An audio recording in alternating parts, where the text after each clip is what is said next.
भारत की इस आर्थिक गति के मायने क्या है, इस विषय पर बात करने के लिए बहुत ही खास मेहमान इस वक्त मेरे साथ मौजूद है, डॉक्टर अनिल कुमार जी, जो कि department of commerce Delhi school of economics से ताल्लुक़ रखते हैं। सर, बहुत स्वागत है हमारे साथ जुड़ने के लिए। सर, सबसे पहला सवाल यही कि दुनिया इस वक्त तमाम प्रकार की आर्थिक चुनौतियों से जूझ रही है और उनके यहाँ दिक्कतें साफ तौर से नंबर्स में दिखाई भी पड़ रही है। भारत उसके उलट बहुत बेहतरीन, या कहा जाए मौजूदा हालात में सबसे बेहतरीन प्रदर्शन करता दिखाई पड़ रहा है। बड़ी वजहें क्या हैं? इसकी बड़ी वजह जो भारत में विकास की प्रक्रिया लगभग 9 साल पहले 2014 में जो शुरू हुई और वो क्रिया रुकी नहीं है, वो लगातार रफ्तार से चल रही है। कोविड के काल में भी जब पूरी दुनिया इस महामारी से जूझ रही थी, हमारे लिए बहुत बड़ा ये एक चैलेंज था और उस चैलेंज को हमने किस तरह अपॉर्चुनिटी में तब्दील किया। ये आत्मनिर्भर भारत के तहत जो दुनिया भर के मैक्रो लेवल पर रिफॉर्म्स किए गए और तकरीबन सभी अर्थव्यवस्था के सभी सेक्टर्स के अंदर रिफॉर्म किए गए। सबसे बड़ा रिफॉर्म मैं कहूंगा मैन्युफैक्चरिंग सेक्टर में रहा। मैन्युफैक्चरिंग सेक्टर में आज हमारा जीडीपी में योगदान तकरीबन 19% के आसपास है। किसी टाइम में ये तकरीबन 10% से भी कम होता था। जब हम मैन्युफैक्चरिंग सेक्टर की बात करते हैं, न केवल ये रोजगार देता है बल्कि ये जीडीपी में भी इजाफा करता है। दूसरा सबसे बड़ा जो फैक्टर रहा पिछले 5 सालों से, जी, जो हम इंफ्रास्ट्रक्चर और कैपिटल एक्सपेंडिचर पर अपना जीडीपी का, अपना जो सरकारी बजट है, सरकारी खर्च है, वो बढ़ाते आए हैं।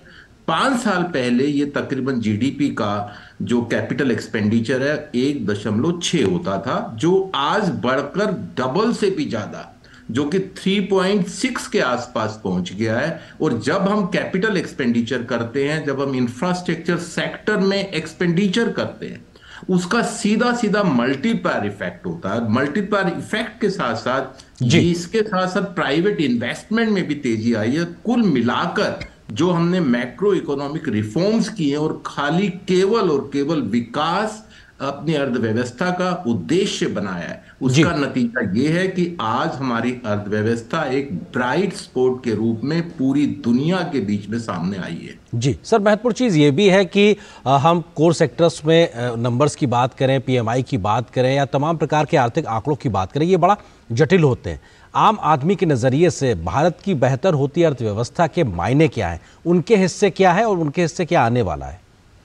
देखिए, जब हम विकास की बात करते हैं तो इसमें तकरीबन सभी सेक्टर्स हैं। अगर मैं खाली इकोनॉमिक्स की भाषा में बात करूं तो एक पीएमआई होता है, परचेजिंग मैनेजर्स इंडेक्स। अगर उसका सूचकांक 50 से ऊपर है, ये एक्सपेंशन शो करता है। और पिछले 2 साल से हमारा मैन्युफैक्चरिंग का पीएमआई 50 से ऊपर है। आज ये तकरीबन 56 अंक पर है। पिछले महीने ये 55.5 के आसपास था। उसी तरह से सर्विस सेक्टर भी बहुत बड़ा सेक्टर है, उसके अंदर भी पीएमआई इंडेक्स 60 से भी ऊपर है। जैसे मैंने कहा, अगर ये 50 से ऊपर है, इसका मतलब हम विस्तार की ओर जा रहे हैं। और ये विस्तार हमें न केवल इन इंडेक्स में बल्कि हमारे जीडीपी नंबर्स में, हमारे जीएसटी कलेक्शन में, और सबसे बड़ा आज जो स्टॉक मार्केट में हमें उछाल देखने को मिला है। और कहते हैं कि स्टॉक मार्केट इकोनॉमिक एक्टिविटी का बैरोमीटर होता है कि हमारी इकोनॉमी किस तरफ जा रही है, हमारे इन्वेस्टर्स का कॉन्फिडेंस कैसा है और हमारी कॉर्पोरेट सेक्टर में रिजल्ट्स कैसे आए हैं। अभी 6 रिजल्ट्स काफी कंपनी ने घोषित किए और बहुत अच्छा उसके अंदर ग्रोथ दिखा है। इसका मतलब चारों तरफ हर सेक्टर में, चाहे वो बैंकिंग सेक्टर हो, उसमें क्रेडिट में भी उछाल आया है। कैपिटल फॉर्मेशन की अगर मैं बात करूं, उसके अंदर भी उछाल आया है। तो ये जो विकास है ये हर तरफ दिख रहा है। और साथ साथ ईज ऑफ लिविंग की अगर मैं बात करूं तो नीति आयोग के आंकड़ों के हिसाब से भी हमने गरीबी में भी काफी कमी की है पिछले 4-5 सालों में। और हम देखते तमाम तरह की जो योजनाएं हैं, योजनाओं का जो असर है वो आम आदमी के ऊपर भी पड़ रहा है। चाहे वो पक्के घर की बात हो, चाहे वो टॉयलेट्स बनाने की बात हो, चाहे वो बीमा योजना, स्वास्थ्य बीमा योजना की बात हो, चाहे वो छोटे सीमांत किसानों को धनराशि देने की बात हो, या उसमें हम जो अन्न का जो वितरण कर रहे हैं पिछले 5 सालों से, दुनिया की सबसे बड़ी स्कीम।